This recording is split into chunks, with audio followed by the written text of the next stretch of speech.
Hi there, my name is Kelly Sheets. I'm a leadership and personal coach, and Kathy has asked me to speak a bit about activism. And the reason is, one, I've been very interested in personal power for as long as I can remember, actually, before I really knew what that was or what I was interested in. And also, I have a history of being an activist and then breaking up with activism and coming back to activism from a new perspective. And that's what we wanted to share, is that activism from a place of responsiveness and possibility rather than reactiveness, the kind of activism that we see that comes from anger and pushing and exhaustion. It's ultimately exhausting. So we wanted to share something with you about this possibility of new activism. And so when I think of responsiveness versus reactiveness, responsiveness is I'm coming from a place of centeredness. I am power, and I can choose what to respond to. When we are in power, empowered, we have access to all of our energy.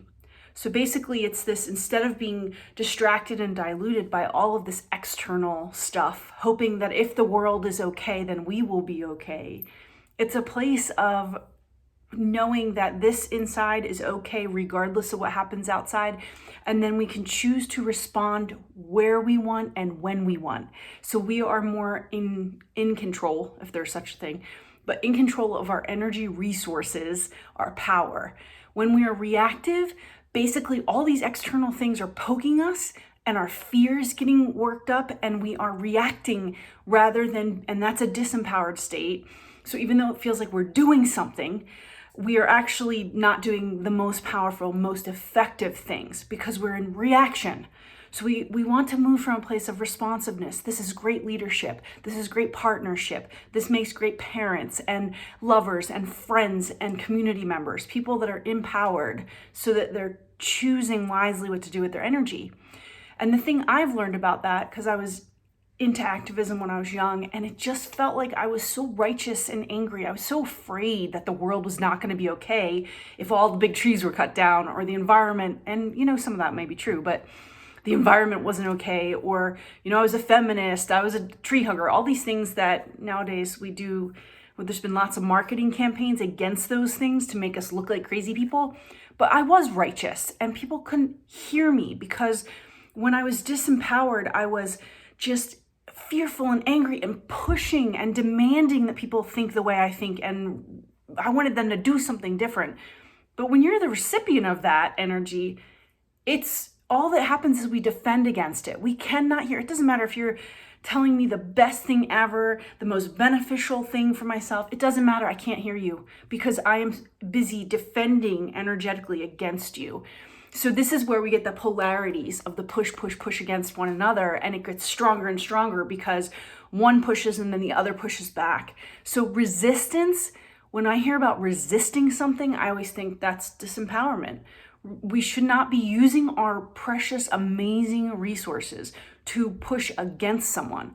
We should be thinking and responding, okay, the best opportunity is I'm going to create this over here. So we bypass them and we get to the solution. We bypass that heaviness, that darkness, and then we bypass it and we create something new. And then we invite, come with us, come, because empowerment is radiant. It's attractive because it's not pushing and pulling on others to get our own fulfillment. We are deeply satiated with this power within. The other thing about power is no one can take it from you and you can't give it to anyone.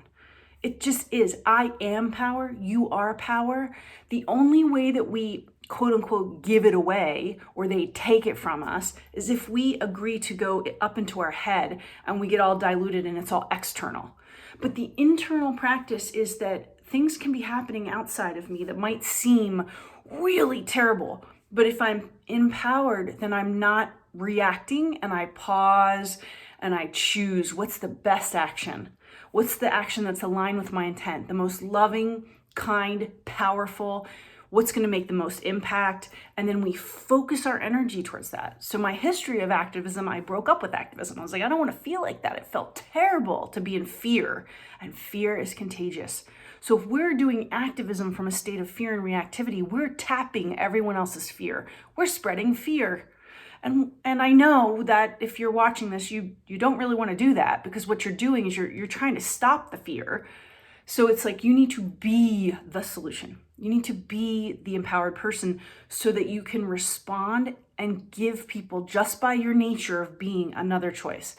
So about 6 years ago, the reason I'm so interested in activism now is that I actually started volunteering on a vegan farm sanctuary. At the time, I knew nothing about farmed animals. Really, I mean, I grew up in suburbia. I had learned about like little red barns and happy animals.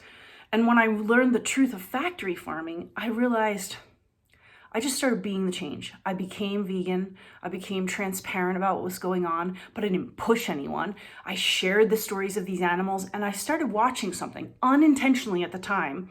People started changing their diets. They ate less meat, they became vegan, they got educated, and I didn't demand that of them. They just did it because I was being the radiance of this possibility.